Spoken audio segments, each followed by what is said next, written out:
साथियों नमस्कार, स्वागत आप सबों का। बिहार में अगर आप शिक्षक बहाली का 7वें चरण का इंतजार कर रहे हैं, अगर आप एसटीईटी क्वालिफाई अभ्यर्थी हैं तो आपके लिए यह वीडियो बेहद महत्वपूर्ण है। क्योंकि आप लोगों को पहले भी पता है कि बिहार के सेकेंडरी और सीनियर सेकेंडरी विद्यालयों में कहीं पर भी शिक्षकों की जो संख्या है वो बिल्कुल पर्याप्त मात्रा में नहीं होने के कारण गुणवत्तापूर्ण शिक्षा उपलब्ध नहीं हो पा रही है। इस वीडियो में हम दो महत्वपूर्ण बिंदुओं पर चर्चा करेंगे।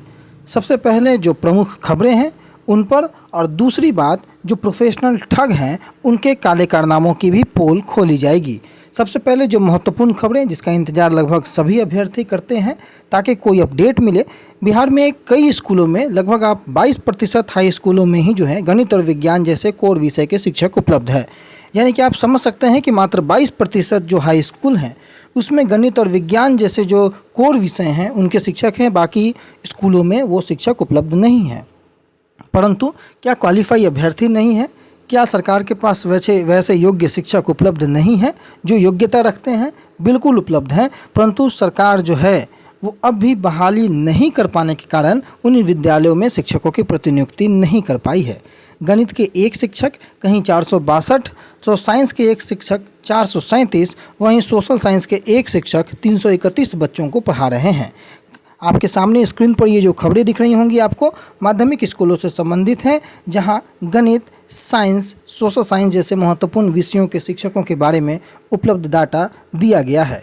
दूसरी ओर आपके सामने कुछ दिन पहले चूँकि इंटरनेट सेवाएं बंद थी, बिहार में इसी साल 1,80,000 शिक्षकों यानी कि लगभग 2 लाख शिक्षकों की बहाली की बातें कही गई थी। लगभग 1.25 लाख पिछले बार भी शिक्षकों की बहाली की बातें कही गई, परंतु सारे जो वादे थे वो खोखले निकले। अंत में बहाली कितनी की हुई आप लोगों को भी मालूम है। आगे सरकार किस प्रकार से बहाल करती है वो देखना होगा, परंतु तकरीबन 2 लाख के आसपास की बहाली माध्यमिक और उच्च माध्यमिक में आने वाली है, ऐसा दावा खबरों में, अखबारों में और गवर्नमेंट के जो ऑफिशियल्स हैं जैसे कि कई आधिकारिक जो मंत्री हैं उनके आधिकारिक ट्विटर हैंडल से भी इन सभी बातों का उल्लेख लगातार किया जा रहा है, जो कि बेहद अच्छी बात है। सीट बढ़ाकर अगर बहाली होती है इससे कई आम अभ्यर्थियों का भला हो सकता है।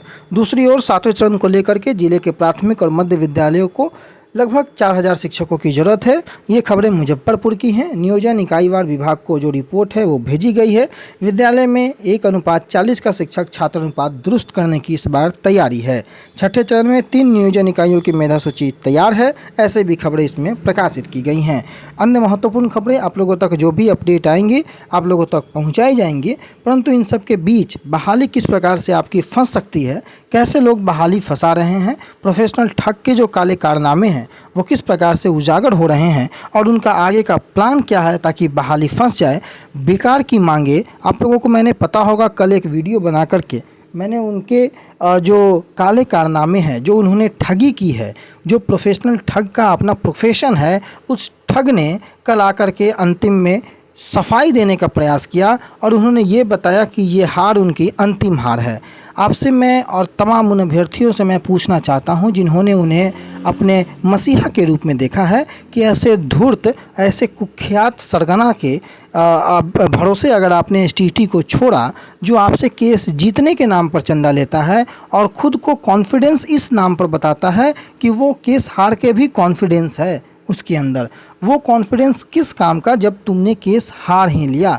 क्या केस हारने के लिए तुम्हारे कॉन्फिडेंस को देखने के लिए बच्चों ने तुम्हें पैसे दिए थे?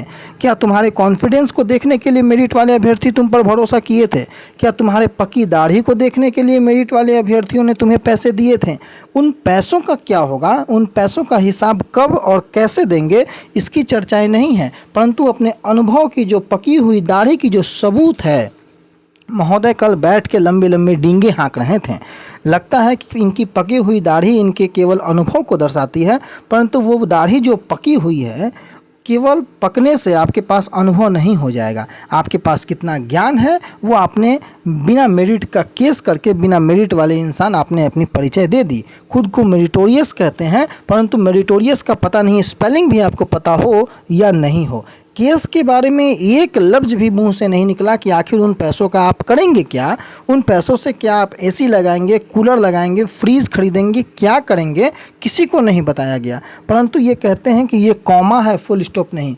आपके पूर्ण विराम भी जो है आपकी बातों पर वो भी लगेगा, आपकी एक भी बातें आज तक सच नहीं हुई है, परंतु उसके बावजूद भी अगर आप कॉन्फिडेंस इसे मानते हैं तो ये कॉन्फिडेंस नहीं है, इसे हम बेशर्मी कहते हैं। आम बोलचाल की भाषा में ऐसे कॉन्फिडेंस को बेशर्मी का दर्जा दिया जाता है और आपने उस बेशर्मी की सारी हदें पार कर गई हैं कि लाखों रुपए डकार कर आप जो हैं अब अपने आप को पाक साफ साबित करने का प्रयास कर रहे हैं। आपके जैसे जो नापाक जो आपके मंसूबे थे और आपको पता है कि आपने किस तरीके से लोगों को छला है, आपके कितने मंसूबे साफ थे, आगे आप क्या करने वाले हैं सबको पता है। तो आप अपने बारे में सफाई ना दें, इसकी कोई आवश्यकता नहीं है। सिर्फ पैसे का हिसाब दें कि क्या उस पैसे से आप लंदन पेरिस घूमने वाले हैं या उस पैसे से कोई नया मुकाम हासिल करने वाले हैं। आप इस बात की जो है चर्चा लोगों के सामने करें, पर भोले भाले अभ्यर्थियों को अब सुप्रीम कोर्ट के नाम पर ठगने का प्रयास ना करें। स्टेट मार्क्स पर बहाली की जहाँ तक आप बात करते हैं, आपको अगर ये प्रतीत भी होता है कि स्टेट मार्क्स पर बहाली होगी तो आप सामने आकर के इस बात का खुला चैलेंज ले कि सरकार स्टेट मार्क्स पर बहाली करेगी। आपको मैं खुली चुनौती देता हूं कि आकर के आप पब्लिकली इस बात को बोले कि स्टेट मार्क्स पर सरकार बहाली करेगी। इसकी मैं दावे के साथ पुष्टि करता हूं। उस दिन से आपकी बातों को मैं मानना शुरू कर दूंगा। परंतु आपको भी पता है कि होने क्या वाला है, लेकिन चूंकि आपको भरमाना है, लोगों से पैसे इकट्ठे करने हैं, लोगों को दूसरी ओर भरमाए रखना है, फंसाए रखना है ताकि आपसे पैसे के हिसाब ना खोजा जाए, इसलिए आप नए नए फॉर्मूले को अपनाते हैं। आप कह रहे हैं कि 68 नंबर और 75 नंबर वाले जो हैं वो शिक्षक नहीं बन सकते हैं। जब आप किसी के अंक से उसकी योग्यता का परिचय खुद देने के प्रयास करते हैं तो आपके लिए भी वही उदाहरण फिट बैठ सकता है। तो कृपया बाकी लोग अन्यथा इसे ना ले, ऐसी मेरे किसी को ठेस भावना को ठेस पहुंचाने का कोई मकसद नहीं है। सिर्फ मेरा कहना इन्हीं को है कि आप कोई भी बात बोले तो थोड़ा सा नाप तौल कर बोले कि आखिर आप बोलना क्या चाहते हैं। ना तो आपके अंदर कोई केस करने का कोई लॉजिक पता था, भीड़ ने आया, भीड़ ने इकट्ठा हुआ, भीड़ ने सरकार पर दबाव बनाया, लेटर निकला, लेटर को रद्द कर दो। क्या रद्द हुआ लेटर? नहीं रद्द हुआ।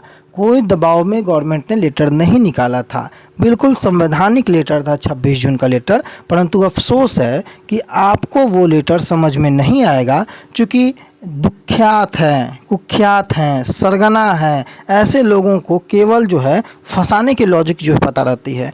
लपेटने का जो तरीका है वो आपको बखूबी पता है, समेटने का तरीका आपको नहीं पता है। ना जाने कितने लोगों की जो बद्दुआएं आपने ली हैं मुझे नहीं पता, परंतु आपसे एक रिक्वेस्ट फिर भी होगा कि अपने इस मंसूबे को अब भी छोड़ दें। सफल नहीं होने वाला है, हर मोड़ पर परास्त करेंगे आपको, हर जगह बेइज्जत किया जाएगा आपको, आपकी जो मंसूबे हैं उसमें पानी फेर दिया जाएगा। क्वालिफाई को बाहर करने या क्वालिफाई को आंख दिखाने के भी दुस्साहस आप ना करें, क्योंकि क्वालिफाई अपने मेहनत से क्वालिफाई हुआ है। आपके भरोसे किसी ने क्वालिफाई होने का तमगा हासिल नहीं किया है। तो उम्मीद होगा कि आप इन सभी बातों को ध्यान रखकर पैसे का हिसाब देंगे, ठगी का धंधा बंद करेंगे। चूँकि आपकी नौकरी हो चुकी है, इस कारण से आप इन सभी चीज़ों को जो है अगर आप ज़्यादा ज्वलंत मुद्दा बनाना चाहते हैं तो आपसे ये विनम्र निवेदन होगा कि आप सिर्फ और सिर्फ अपने नौकरी पर ध्यान दें, लोगों की नौकरी लेने की चेष्टा कृपया ना करें। और ये इंसान पूरी तरीके से प्लान बना चुका है, अगला कदम केस की ओर बढ़ा